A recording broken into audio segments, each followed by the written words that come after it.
Hello guys, hope you all doing well. Okay, so today we will continue our first stage of labor. Okay, so before starting, you all know what to do: like and share my videos and subscribe my channel. Okay, so the first stage of labor, we were talking about the stages of labor. There are 4 stages of labor, and the first stage of labor further divided into 3 phases, which is latent phase, active phase and transient phase. Okay, so latent phase, we are talking about how the uterine contractions start, right? We were talking about the placenta, that placenta has started uterine contraction. Okay, so let's review this latent phase once more. So latent phase, at first what happens: fetal hypothalamus stimulate ACTH hormone by anterior pituitary. Fetal hypothalamus will give an order to anterior pituitary to release ACTH hormone, means adrenocorticotropic hormone.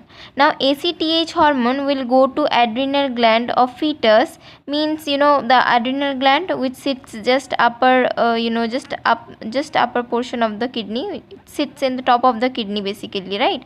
Adrenal gland. So adrenal gland, ACTH will come to adrenal gland, then to tell adrenal gland to release cortisol. Okay, so which leads to cortisol release from adrenal gland of fetus, right? So after that, adrenal gland release cortisol. Okay, adrenal gland release what? Cortisol.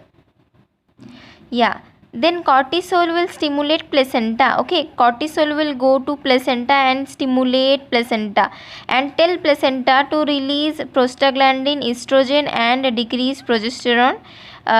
Increase or secretion, you can say, means they will decrease the progesterone level and increase the prostaglandin and estrogen level, means placenta. Okay, and then prostaglandin will make uterine contraction. Okay, prostaglandin will do what? Prostaglandin basically will make uterine contraction, right? Let's see this in the diagram. Okay, so ACTH is released by anterior pituitary. At first hypothalamus will go to anterior pituitary, and anterior pituitary of fetus will release ACTH hormone. ACTH hormone will then go to adrenal gland. Adrenal gland, ACTH adrenal gland will release cortisol, right? See, fetal hypothalamus stimulate adrenal gland to release cortisol, and then cortisol will stimulate placenta. Cortisol will stimulate placenta to do what? To release prostaglandin and estrogen and decrease the progesterone level. Then placenta means progesterone basically will start uterine contraction, which will help the baby to come out of the uterus, right? Okay, now placenta did her her part, right? Now what about the mother body function? What about the mother's activity in the labor? Let's see. So when baby is about to deliver, this causes cervix to stretch out, no? Okay, so this is the portion, this portion is called cervix, right? So cervix need to stretch out, no? It has to be stressed, well stressed, so that there is enough passage for enough passage for baby to come out, right? So enough passage is necessary. So for the passage, cervix needs to dilate more and stretch more. So when cervix starts to stretch, that stretching of cervix will stimulate the sensory nerve fiber of that cervical muscle. Okay, so cervix starts to stretch and become wide, so that baby can come out. So when this is happening, when the stretching is happening, cervix that will stimulate the sensory nerve fiber. Okay, see in the diagram, cervix is stretching, so cervix is stretching, so it's stretching of cervix stimulate the mother hypothalamus. Let's see how. So sensory nerve fibers were stimulated by stretching of cervix, then sensory nerve fibers stimulate the hypothalamus of mother. Okay, let's see in the diagram. See, at first cervix starts to stretch, and after that stretching of muscle in the cervix, it will stimulate the sensory nerve fibers. Then sensory nerve fibers of cervix will go to the mother hypothalamus. Okay, then do what? then they release oxytocin. They, they tell the hypothalamus, okay, now you have to release oxytocin. What oxytocin do? Oxytocin helps in uterine contraction. Now you understand.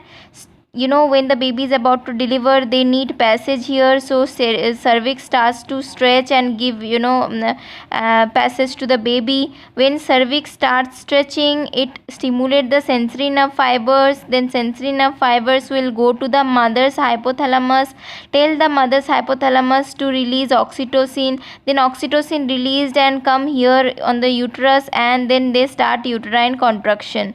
Okay, I hope it's clear. Let's see here. Sensory nerve fibers stimulate hypothalamus, means mother hypothalamus. Hypothalamus release oxytocin by stimulating posterior pituitary gland. Now mother's hypothalamus will tell posterior pituitary gland of mother, obviously, to release oxytocin. Okay, after oxytocin will stimulate the uterine contraction, right? Okay. So when if you do physical examination, if you place the mother in lithotomy position, and if you see it in the front, the cervix will look like this. Okay, it's very small right now. It just starts stretching. No, just start. So yeah, this is the cervix. The cervix will look like this if you place the mother in lithotomy position. Okay. Now let's see the cervical dilatation contraction. Okay, so the cervical dilatation in the dilation in the first stage of latent phase particularly 1 to 4 centimeter, cervix will dilate it. Okay, and cervical contractions will occur 5 to 30 minutes. Okay, every 5 to 30 minutes mother will feel, right now I am feeling one contraction. After 5 minutes to 30 minutes I will feel another one. Right, I hope you understand. Right now I feel one contraction. After 5 to 30 minutes, basically 30 minutes, I will feel another contraction.